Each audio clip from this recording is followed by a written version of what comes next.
हरे कृष्णा। जगतगुरु शिल प्रभुपाद महाराज की जय। परम पूज्य लोकनाथ स्वामी महाराज की जय। निताई गौर प्रेमानंदे। हरि हरि बोल।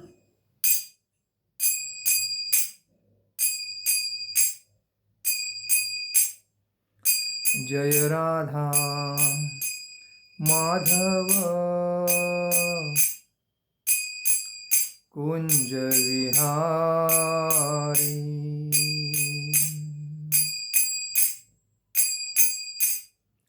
जय राधा माधव कुंज विहारी।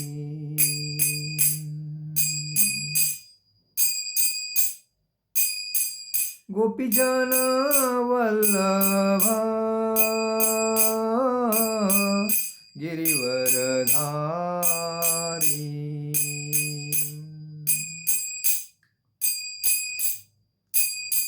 गोपीजन वल्लभ गिरिवरधारी।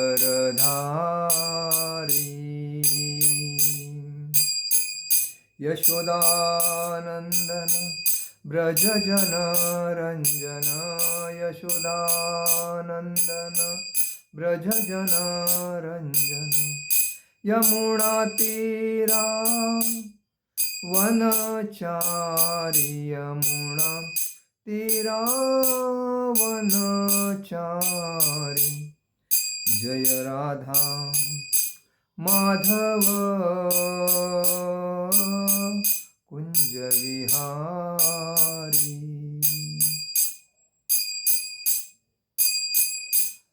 जय राधा माधव कुंज विहारी।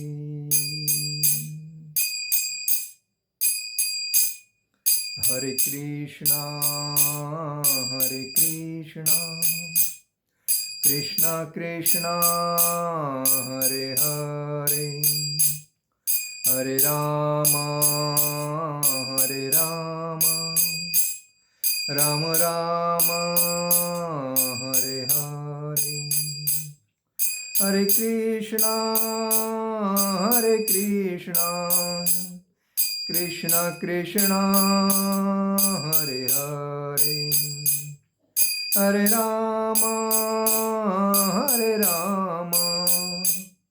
राम राम हरे हरे। हरे कृष्णा कृष्णा कृष्णा हरे हरे। हरे राम राम राम हरे हरे। हरे कृष्णा कृष्णा कृष्णा हरे हरे। हरे राम राम राम हरे हरे। हरे कृष्णा कृष्णा कृष्णा हरे हरे। हरे राम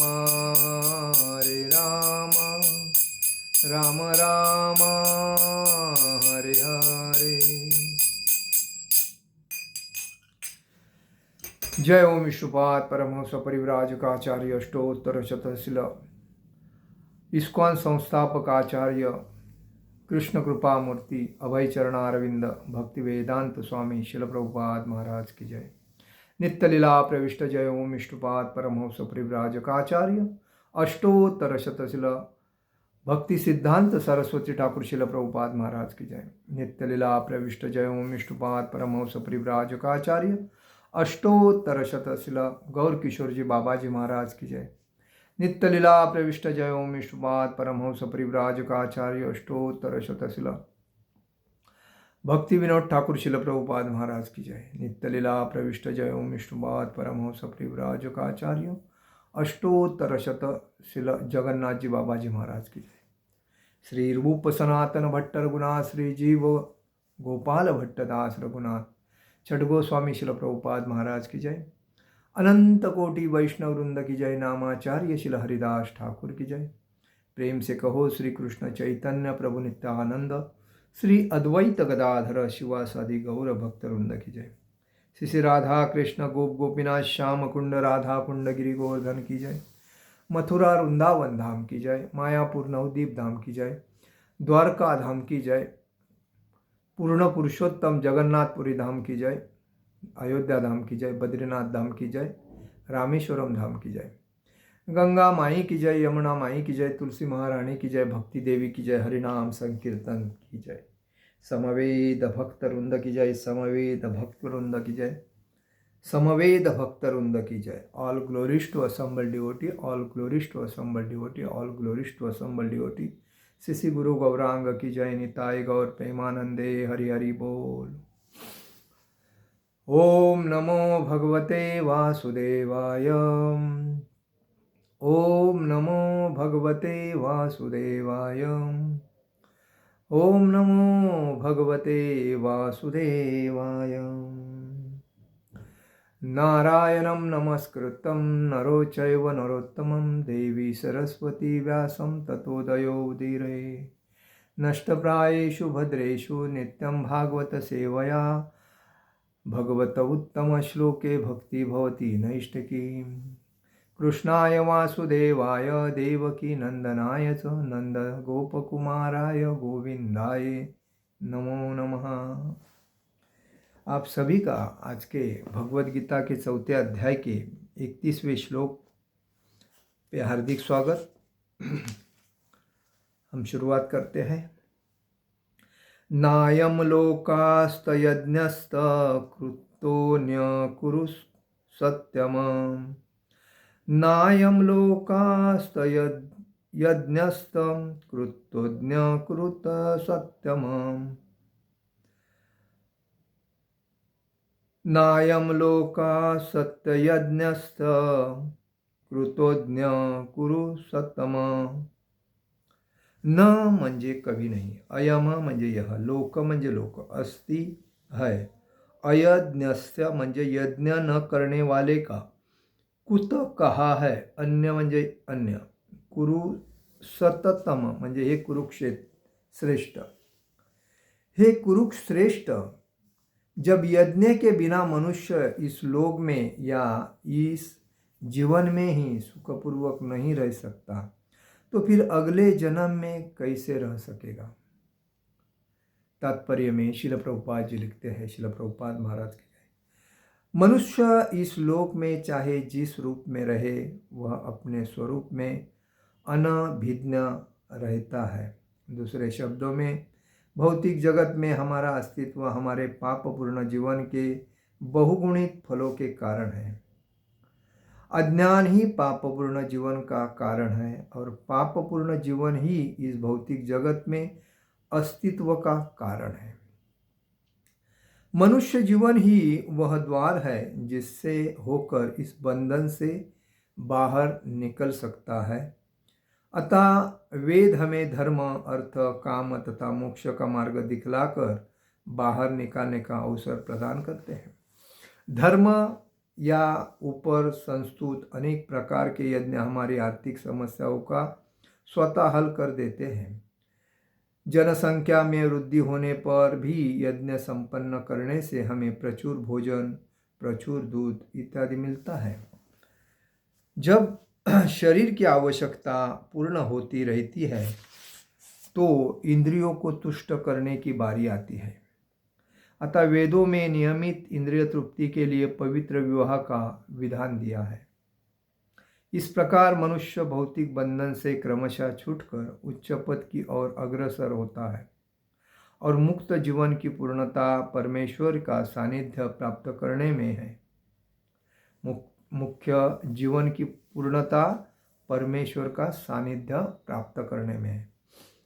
यह पूर्णता यज्ञ संपन्न करके प्राप्त की जाती है, जैसा कि पहले बताया जा चुका है।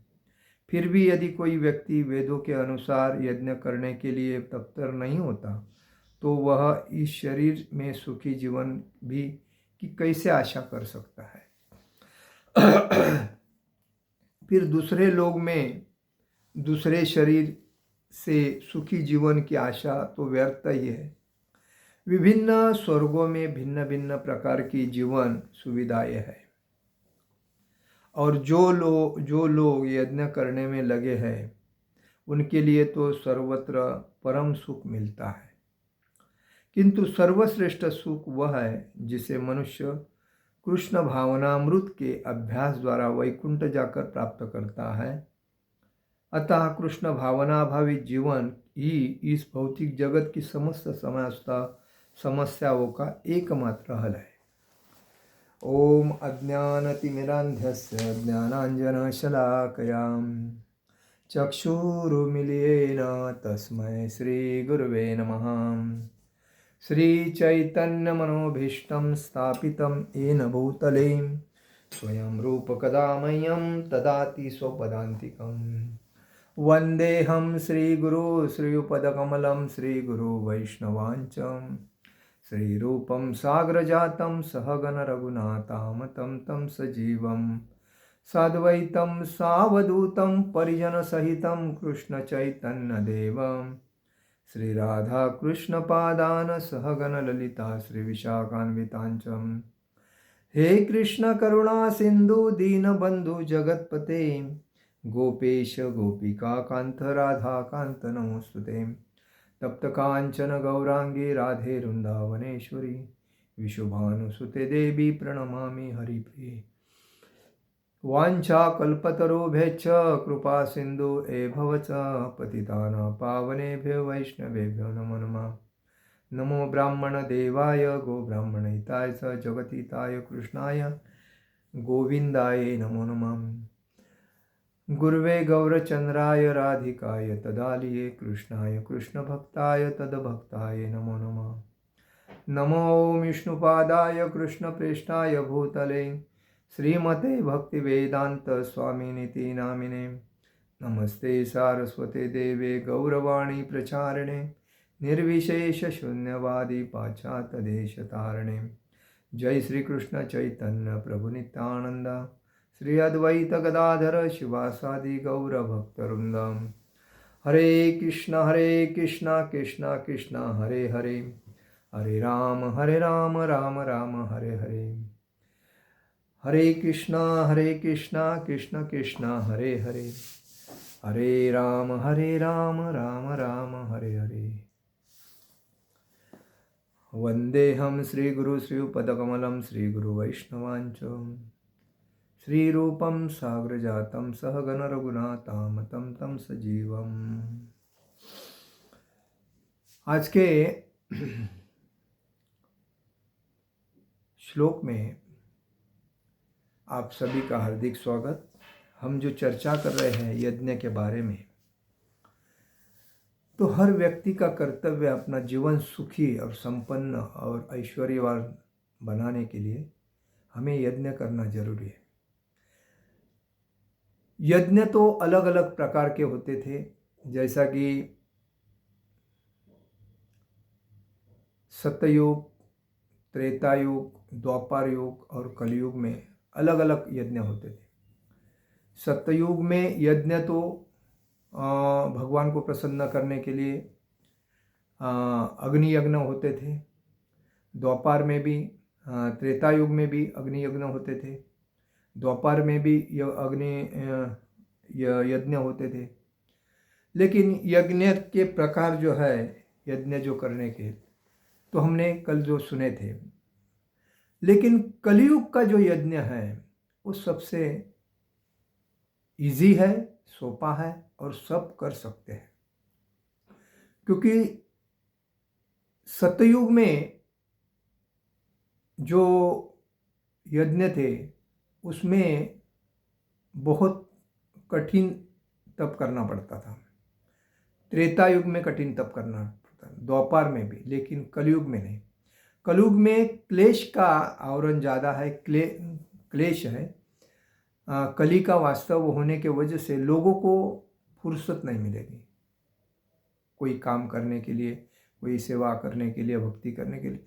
इसीलिए उसमें 550 साल पहले राधा कृष्ण के अवतार भगवान चैतन्य महाप्रभु ने पूरी दुनिया को बताया कि कलयुग का एक ही मात्र यज्ञ है और वो है हरिनाम संकीर्तन। आप कितना भी कुछ करोगे, पाप करो, अपराध करो, पुण्य करो, जो भी है आपसे होता ही रहेगा, लेकिन आपको ये जो यज्ञ है हरिनाम संकीर्तन का यज्ञ, आपको दर दिन अपने परिवार के साथ घर में कर सकते हो, जिससे आपके जीवन में आनंद प्राप्त होगा। और इसीलिए इस यज्ञ को कलयुग में कहा गया है, यज्ञ करने के लिए। इसमें बताया गया है, नायम लोकस्तद यज्ञस्त कृतोज्ञ कुरु सत्यम। जब यज्ञ के बिना मनुष्य इस लोक में या इस जीवन में ही सुखपूर्वक नहीं रह सकता, तो फिर अगले जन्म में कैसे रह सकेगा। जीवन का मुख्य उद्देश्य है कि हमारे जीवन को भगवान ने 84 लक्ष योनि के बाद जो मनुष्य योनि दी है, वो किसके लिए दिए है कि आपको अपने घर वापिस आना है, बैक टू गॉड होम। क्यों? क्योंकि 84 लक्ष योनि में 80 लक्ष योनि जो है वो पशु पक्षी पौधे मछली अलग अलग जानवर के योनि है, फूल कीटक वगैरह। लेकिन उसमें आप ये नहीं कर सकते, क्या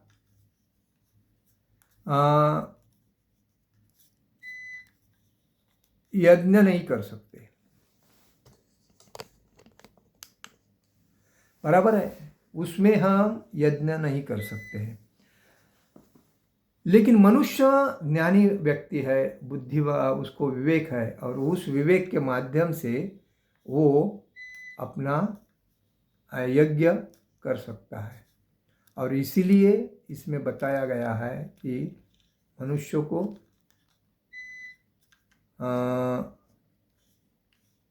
यज्ञ करना चाहिए, जो कि हरिनाम संकीर्तन। तो इसमें बताया गया है, जब मनुष्य यज्ञ करता है तो उसके जीवन में सुख शांति ऐश्वर्य नांता है। अगर वो यज्ञ नहीं करेगा तो उसको तकलीफ सहनी पड़ेगी, ये उसके पीछे का रीज़न है। और इसीलिए जीवन को सफल करना है तो कभी भी देखिए, हमारे सनातन वर्णाश्रम में यज्ञ जो है वो 23 प्रकार के होते हैं। तो अलग अलग, मतलब जब से शादी के पहले से जो चालू हो जाते हैं, उसी टाइम जन्म जब बच्चे का होता है उसी टाइम से चालू होते हैं। तो कहने का मतलब है, हमें याद रखना चाहिए, इसमें बताया मनुष्य इस लोक में चाहे जिस रूप में रहे, वह अपने स्वरूप से अनभिन्न रहता है। भौतिक जगत में हमारा अस्तित्व हमारे पापपूर्ण जीवन के बहुगुणी फलों के कारण है। अज्ञान ही पापपूर्ण जीवन का कारण है, और वो पापपूर्ण जीवन ही इस भौतिक जगत में अस्तित्व का कारण है। हमारे जीवन में सुबह उठने से शाम तक हमारे हाथों से कितने पाप होते हैं हम जानते हैं नहीं, लेकिन होते हैं 101%। तो उस पाप से मुक्त होना है तो हमें क्या करना चाहिए। हम बोलते हैं हमें तकलीफ हो रही, मुझे परेशानी हो रही, तकलीफ हो रही। ये परेशानी कहाँ से आ रही है? भगवान ने तो नहीं दी है हमें। हम अपने हाथों से, अपने विचारों से और अपने कर्तव्य से, कर्म से ही हमें जीवन में ये तकलीफ उठानी पड़ रही है। और इस तकलीफ को उठाने का माध्यम एक ही है कि यज्ञ करना चाहिए। यज्ञ में भगवान को संतुष्ट जब हम करते हैं तो क्या होता है कि देव देवता ही प्रसन्न हो जाते हैं। भगवान ने हमें सब कुछ दिया है, हवा दी ही, पानी दी, अग्नि दिया, हाँ बराबर, धरती पे रहने को दिया है, पेड़ पौधे लगा के सुंदर ऑक्सीजन दिया है, खाने के लिए प्रचुर मात्रा में दूध, घी, साग, राइस, दाल, सब कुछ दिया है। उसके बाद खनिज दिया है, गैस दिया है समुंदर से, देखिए गैस नहीं है मिलता है तो लोगों की क्या हालत होती है। सब कुछ भगवान ने हमें दिया है, लेकिन हम अपने स्वार्थ के वजह से भगवान को भूल जाते हैं और हम हमारे इंद्रिय तृप्ति को खुश करने के लिए अलग अलग गोष्ठी करते रहते हैं। और इस वजह से जब हम दूसरे से ले रहे लेकिन उसको कुछ पेड नहीं कर रहे, तो फिर हर व्यक्ति जैसा नाराज होता है वैसे ही देवतागण नाराज होके आधी भौतिक, आधी दैविक, आधी आध्यात्मिक ये जो तकलीफें हमें सहनी पड़ती है तो उसी के माध्यम से सहनी पड़ती है।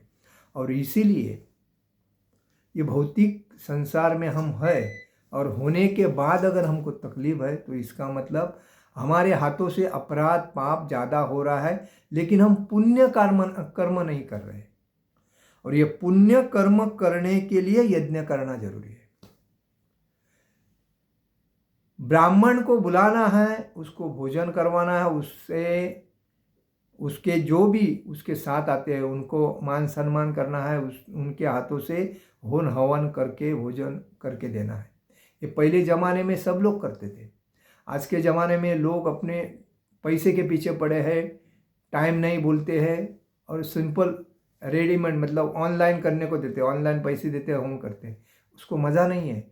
अपने घर में अपने परिवार के साथ ब्राह्मण को बुला के ब्राह्मण को इतना खुश करना चाहिए कि ब्राह्मण ऐसा प्रसन्न होना चाहिए। तो प्रसन्न ब्राह्मण जब घर से जाता है तो घर में सुख शांति ऐश्वर्य नानता है, क्योंकि ब्राह्मण भगवान का दूसरा नाम है।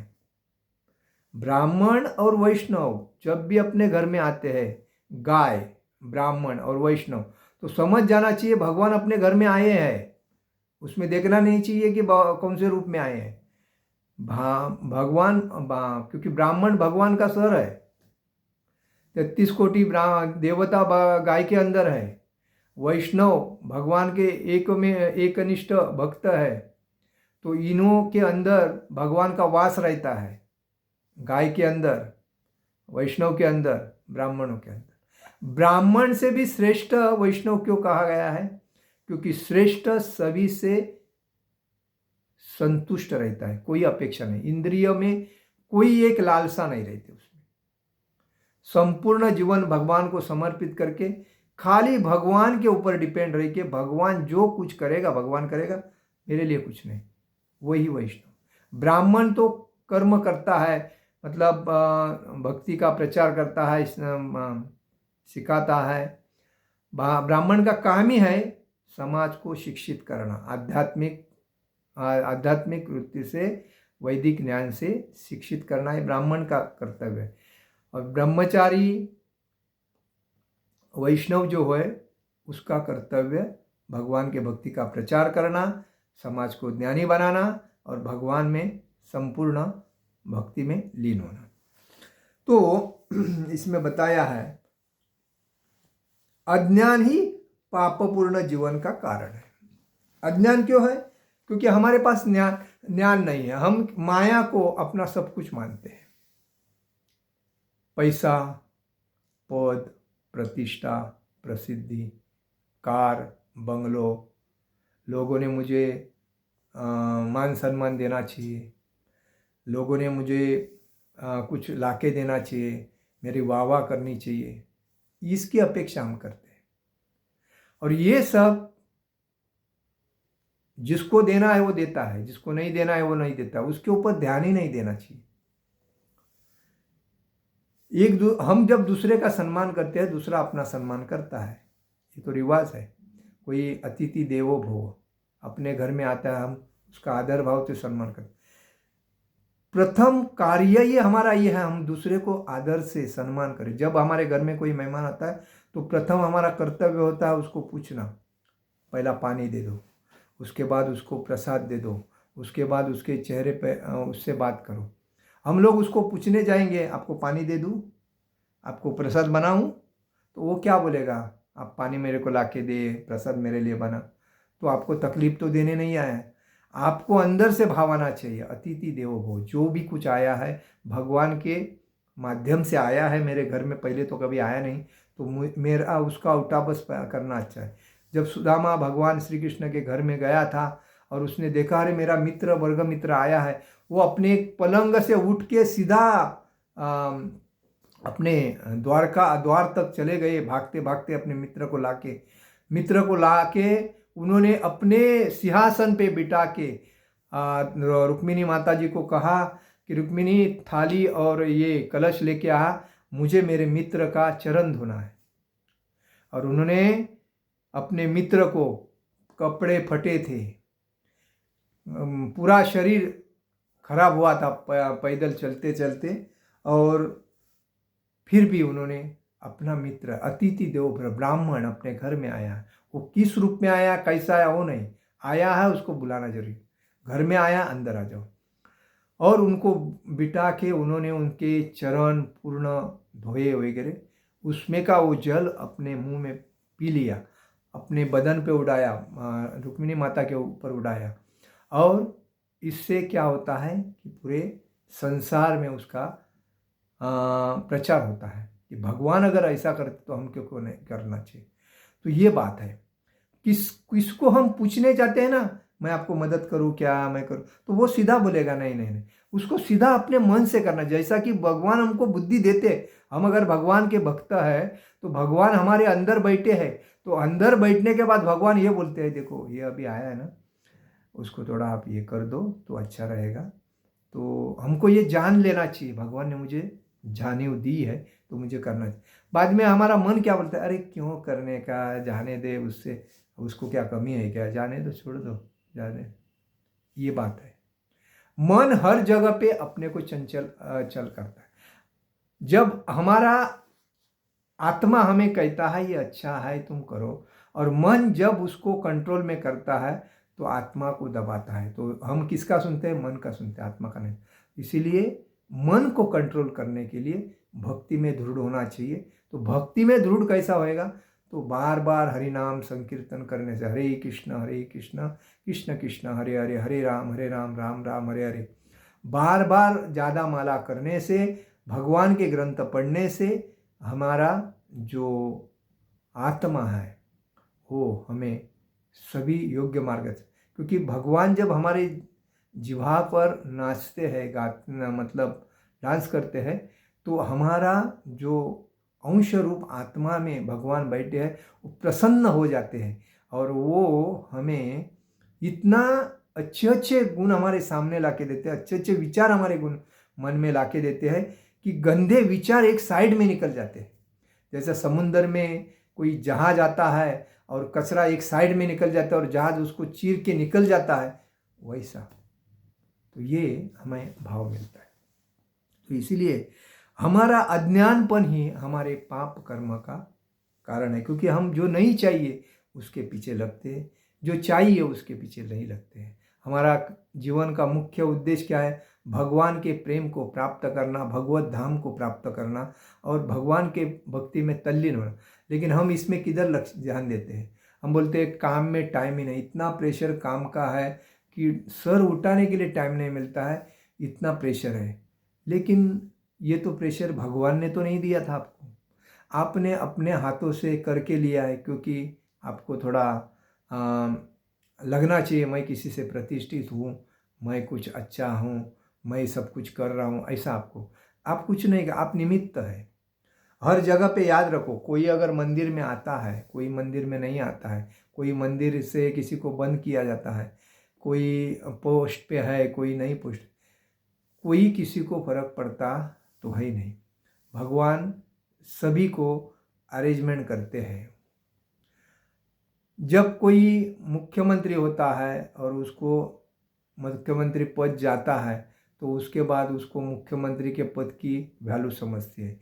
जब मुख्यमंत्री पद में रह के अगर वो मुख्यमंत्री का योग्य प्रकार कार्य करता है तो उसकी वाह वाह होके उसको पद से कभी कोई हटाता ही नहीं। क्यों? क्योंकि उसने काम ऐसा किया कि जनता ने कभी सोचा नहीं, उससे ज़्यादा किया। जैसा भारत के पंतप्रधान ने किया कि उन्होंने विकास का जो काम ऐसा किया कि लोगों ने कभी ध्यान में नहीं लाया था कि हमें ऐसा विकास दिखेगा। 10 साल के अंदर लोग 70 साल रहने के बाद देश को पूर्ण बर्बाद किया था, लेकिन 10 साल में अगर इतना व्यक्ति कर सकता है तो अगली 20 साल अगर रहेगा तो अपना भारत किधर रहेगा, बराबर है। तो ये बात है।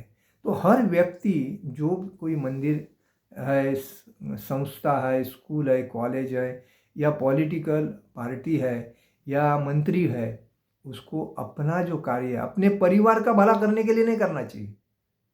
परिवार का भला तो कुत्ता बिल्ली भी करता है, अपना लेके आता है, बच्चे के लिए रखता है, सब खा के सोता है। हमें दूसरे के लिए करना है। श्रील प्रभुपाद जी ने अपने बाल बच्चे के लिए कुछ नहीं किया। हम क्या करते हैं, मेरा परिवार, मेरे भाई, मेरे बच्चे, मेरी पत्नी, मेरे रिलेटिव, मेरे हितचिंतक, उन्हीं को देखते हैं, उन्हीं को, क्योंकि वही मुझे सपोर्ट करेंगे। कोई नहीं सपोर्ट करेगा क्योंकि उसमें तुम्हारा कोई है ही नहीं। ये सब स्मशान तक है। तुम्हारे सामने अगर कोई है तो परकी व्यक्ति है, अलग व्यक्ति। जैसा श्रील प्रभुपाद जी के पास अपने कोई नहीं था, ना पत्नी, ना बच्चे, ना कोई भाई, ना कोई था। सभी लोग विदेश में जाने के बाद उनको अपने बच्चे के जैसे बच्चे मिले और उन्होंने 3 बच्चों को छोड़ के हजारों बच्चे कमा लिए। जब उन्होंने उसको छोड़ दिया तभी मिला। जब तक हम छोड़ते नहीं तब तक दूसरा मिलेगा ही नहीं ना। हम इसको ही पकड़ रहे हैं, इसको ही पकड़ने को देख रहे हैं, दूसरों दोनों हाथों में लड्डू नहीं होता है ना। तो एक को पकड़ेगा तभी दूसरा मिलेगा। तो जब हम अपना कार्य छोड़ते हैं और पूरा कॉन्संट्रेशन मुझे भक्ति करना है, भक्ति के सिवाय कुछ करना नहीं है, भक्ति का प्रचार करना है, मेरे गुरु के विचारों पे चलना है, गुरु के आदेशों का पालन करना है और मुझे भागवत धाम लोगों को लेके जाना है। ये जो सिद्धांत है, इस सिद्धांत के माध्यम से ही प्रभुपाद ने अपने जीवन को सक्सेस किया।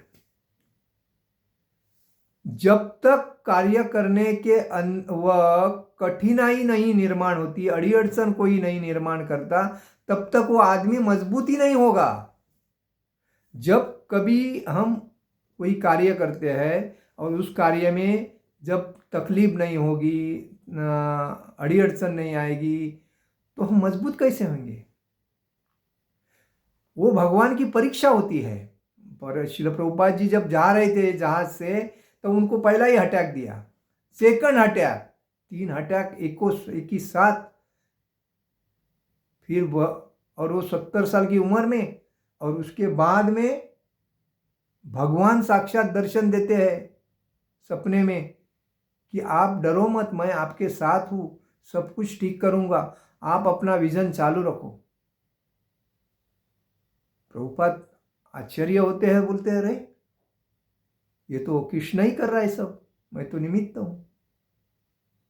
वहां जाने के बाद भी श्रील प्रभुपाद जी को कोई भक्त नहीं मिल रहा था। हर वक्त 15 दिन के अंदर धक्के में आके पूछते थे इसको कैप्टन को, ये बोट इंडिया कभी जाएगी? वो बोलता था आप तो डेली आके पूछते थे, लोग जाते तो नहीं। तो ये सब परीक्षा थी। आदमी क्या करता है, थोड़ा भी कार्य करने के वक्त तकलीफ हो गई तो यार बहुत टेंशन है, अभी क्या करेगा यार, इतना टेंशन है क्या? रास्ता निकालो। रास्ते तो भगवान ने रखे हैं, चॉइस करना अपना काम है। तो ये बात है। तो हमें हमेशा याद रखना चाहिए, तकलीफ तो सबको होने वाली है और होना ही चाहिए। बिना तकलीफ का कार्य नहीं। भगवान जब राम थे, आए थे, उन्होंने भगवान होने के बाद 14 वर्ष वनवास सहन किया।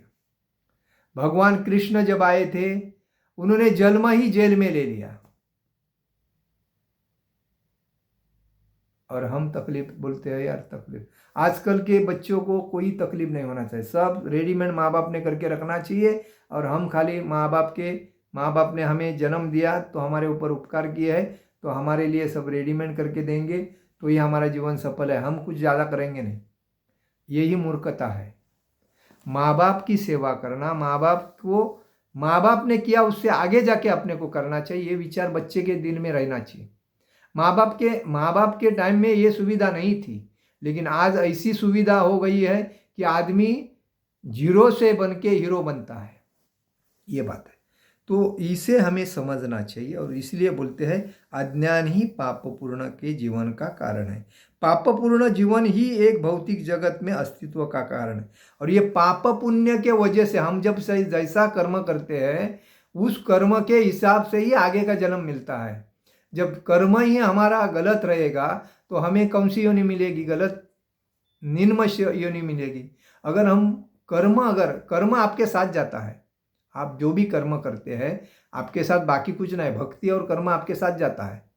तो कर्म अगर आप अच्छा करते हैं, दूसरे का भला करो, दूसरे को दे दो, अपेक्षा मत करो यार। अगर किसी को कुछ देते हो तो मेरे को दिया नहीं, उसने मांगा नहीं, यार कैसा आदमी है। अरे कर्म करो, छोड़ दो, अपेक्षा मत करो। भगवान बोलते हैं कोई भी तुम कार्य करते हो तो उसको कर दो, लेकिन उसका फायदा मुझे कितना होएगा उसके पीछे मत लगो, वो मैं ठहरूंगा। हम लोग क्या बोलते हैं? मैं करूंगा तो मेरे को कितना फायदा मिलेगा। अरे फायदा नहीं तो मैं करके फायदा क्या है? तो इसका मतलब तुम भगवान के साथ बिजनेस कर रहे हो, अपने स्वार्थ के लिए कर रहे हो, तो तुम्हारी भक्ति किधर है? तो कभी भी समाज में कोई भी कार्य करते हैं तो हमें मेरा कर्तव्य बल के करना चाहिए, कि उसकी अपेक्षा नहीं करना चाहिए। जिसको ज्ञान है वो उसका बारे में उसको पे करता है, अगर नहीं है तो उसको छोड़ देता है। लेकिन हमारा जो भी कार्य है हमें ईमानदारी से करना चाहिए। मनुष्य जीवन ही वह द्वार है जिससे होकर हम इस बंधन से बाहर निकल सकते। ये मनुष्य जीवन ही एक अलौकिक मूल्यवान जीवन है जो हमें इस पुनरच जन्म, पुनरच मरण, पुनरच जननी, इस चक्कर से हमें बाहर निकाल सकता है, बाकी कोई योनि नहीं। इसीलिए ये सबसे श्रेष्ठ जीवन मनुष्य है। धर्म या ऊपर संस्तुत अनेक प्रकार के यज्ञ हमारे आर्थिक समस्याओं को स्वतः हल कर देते हैं। हमारा धर्म, अर्थ, काम, मोक्ष, ये चार जो स्थित है, धर्म है इसलिए हम जानते हैं वर्णाश्रम, सनातन वर्णाश्रम धर्म हमारा है। धर्म के लिए धर्म तो साक्षात भगवत प्रणीत है, भगवान ने ही धर्म की स्थापना किया। किसके लिए? तो धर्म एक है, लेकिन लोगों ने अपने स्वार्थ के लिए 1000 धर्म बनाए अलग अलग, बराबर। लेकिन मुख्य धर्म कौन? सनातन वर्णाश्रम धर्म। तो इसलिए भगवान बोलते सर्व धर्मों को त्याग करो, मेरे चरण में आओ, मैं आपको पाप से मुक्त करूंगा, आपका संरक्षण करूंगा, और मुझे ही भक्त नमस्कार करो। ये क्यों बोलते हैं? क्योंकि धर्म एक है, लेकिन मूर्ख लोग भगवान की भक्ति का प्रचार करने को आने के बाद उनके अनुयायियों ने अलग अलग धर्म निर्माण किए, जो लोग उसको मानते हैं। और मेरा मुस्लिम धर्म, क्रिश्चियन धर्म, बौद्ध धर्म और जैन धर्म, ये बोलते हैं। ये तो उनकी मूर्खता है। लेकिन वो सबको त्याग करके अगर धर्म में आते हैं तो उनको भगवत प्राप्ति हो जाती है। तो ये बात है। तो इसीलिए अर्थ किसके लिए? तो जीवन चलाने के लिए, लेकिन ईमानदारी से, पारदर्शकता से, एकनिष्ठता से पैसा कमाना जरूरी है। चीटिंग नहीं करना चाहिए, झूठ नहीं बोलना चाहिए, लूटना नहीं चाहिए, दरोड़ा नहीं करना चाहिए।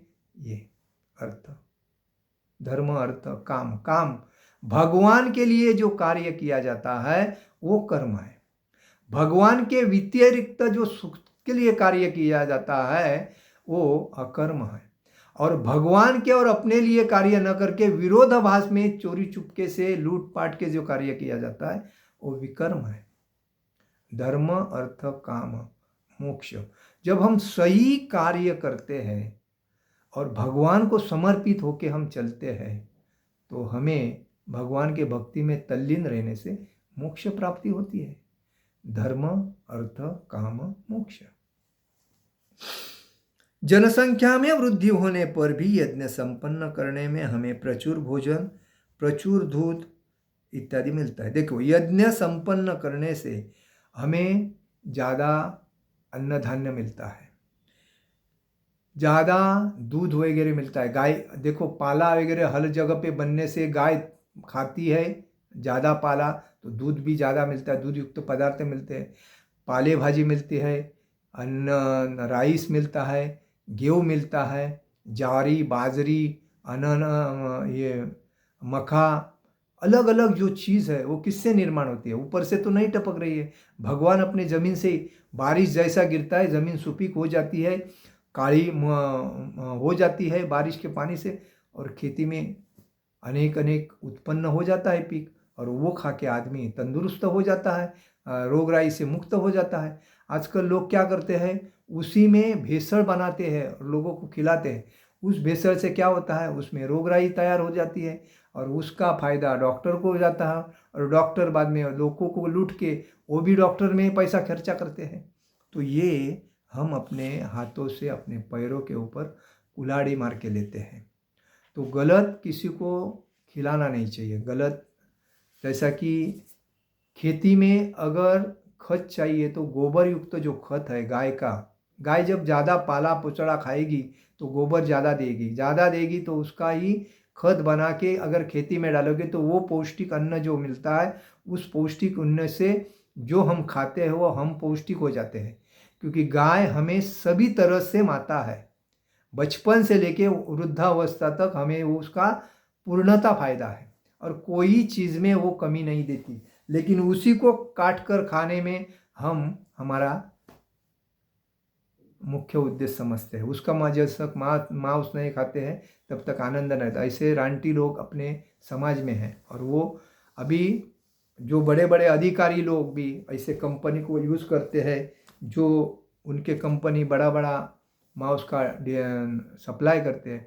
ये लोगों को अक्षरशः नरक में इतनी यातना भोगनी पड़ेगी कि जो गाय को मारता है। वास्तविक सरकार ने गाय मारने के जो धंधे हैं उसको हमेशा बंद करने चाहिए, क्योंकि गाय का हमें पैसा ही नहीं, गाय को मारने वाले से पैसा या उनका टैक्स ही नहीं चाहिए। इसके ऊपर लोगों ने आवाज़ उठाना चाहिए। आज लोग कितने लोग गाय को लेके जाके काटते हैं अलग अलग जगह पे, तो ये बंद होना चाहिए। तो इसीलिए कहा जाता है कि इंद्रियों को तुष्ट करने की बारी आती है तो वेदों के नियमित इंद्रिय तृप्ति के लिए पवित्र विवाह करने के टाइम पे हम यज्ञ करते हैं, तो उसमें दोनों पति पत्नी शुद्ध हो जाती है। शुद्ध होने की वजह से उनका विवाह भगवान के सामने होने की वजह से उसका जीवन पर सफल हो जाता है। तो हर व्यक्ति को यज्ञ करना जरूरी है। आजकल कलयुग में यज्ञ हरिनाम संकीर्तन है। घर में बैठो, करताल लेके बैठो, हरिनाम संकीर्तन करो, यज्ञ है। चारों अपने परिवार को लेके बैठो, यज्ञ है, वही यज्ञ है। मनुष्य भौतिक बंधन से छूटकर उच्च पद की ओर अग्रसर यज्ञ के माध्यम से हो सकता है। मुक्त जीवन की पूर्णता परमेश्वर का सानिध्य प्राप्त करना है। हमारे जीवन की मुक्त जीवन की पूर्णता क्या है? परमेश्वर का सानिध्य प्राप्त करने में है। पूर्णता यज्ञ संपन्न करके प्राप्त की जाती है, वो यज्ञ के संपन्न से ही की जाती है। जैसा कि यदि कोई व्यक्ति वेदों के अनुसार यज्ञ करने के लिए तत्पर नहीं होता तो उस शरीर में सुखी कैसे बन सकता है? अगर यज्ञ ही नहीं करेगा तो उसके जीवन में सुख शांति ऐश्वर्य कैसा नांदेगा? तो तकलीफ भोगेगा ही। शरीर सुखी जीवन की आशा तो व्यर्थ ही करना चाहिए अगर वो यज्ञ नहीं करता है। स्वर्गों में भिन्न भिन्न प्रकार के जीवन सुविधाएं हैं। जो लोग यज्ञ करने में लगे हैं उनके लिए सर्वस्व परम सुख मिलता है। जो लोग यज्ञ करते हैं उसको हर जगह पे परम सुख ही सुख मिलता है। सर्वश्रेष्ठ सुख वह है जिसे मनुष्य कृष्ण भावना रूप में अभ्यास द्वारा वैकुंठ जाकर प्राप्त करता है। सबसे श्रेष्ठ जो कर यज्ञ है वो हरिनाम संकीर्तन है, जो कृष्ण भावना भावित में आकर जो अपने जीवन को सफलता के माध्यम से करता है। कृष्ण भावना भावित जीवन ही भौतिक जगत की समस्त समस्या का एकमात्र हल है। भगवान कृष्ण की भक्ति ही सभी कर्मों से मुक्त करने का और भगवान को प्राप्त करने का और भक्ति में आनंद देने का और जीवन को सफल और ऐश्वर्य बनाने का एक ही हल है, कृष्ण भावना भावी। और इसीलिए कृष्ण भगवान की भक्ति करके हमें अपने जीवन को सार्थक करना चाहिए, और सार्थक करके हमें हमेशा चलते बोलते गुनगुनाते, कार्य करते, कुछ भी हरे कृष्णा कृष्णा कृष्णा हरे हरे, हरे राम राम राम हरे हरे मंत्र का जप करना चाहिए। ज़्यादा लोगों से बात करेंगे तो हमारा मूड, अपना टाइम वेस्टेज है, क्योंकि लोग आजकल अपना दुख दूसरे के सर पे मार के उससे कुछ पाना चाहते हैं। कोई बिजनेसमैन है, एडवर्टाइज करना आता है, कोई तकलीफ वाला है, विचार विनिमय करना अच्छा है, हम उसके अंदर गए, हम डिस्टर्ब हो गए। उस पर ज़्यादा नहीं ध्यान देना है, भगवान के भक्ति में ध्यान देना है। और भगवान के भक्ति में जाके ज़्यादा चैंटिंग कैसा होगा, ज़्यादा अध्ययन कैसा होगा। आजकल लोगों ने अपने अपने घर में वाचन का प्रैक्टिस ज़्यादा करना चाहिए। आज के बच्चे को पढ़ने की आदत नहीं है, मोबाइल में रेडीमेड मिलता है, उसको देखते देखते देखते आँख खराब करके, टाइम खराब करके, एनर्जी खराब कर रहे हैं। लेकिन जो पढ़ता है वो बढ़ता है, और पढ़ता है वो ही आगे कुछ ना कुछ बन के आगे बढ़ता है। इसे पढ़ाई मतलब बुक्स पढ़ना महत्व की बात है। आज कितने स्कूल में जब हम लोग 5वीं के बच्चों को पढ़ने की आदत लगाते, तो पढ़ने की आदत के लिए कम से कम 1 घंटा ऐसा ही देना चाहिए। घर के लोगों ने अपने बच्चों को बोलना चाहिए जोर से पढ़ो। जब बच्चे जोर से पढ़ते हैं तो वो उनका कॉन्फिडेंस मजबूत हो जाता है।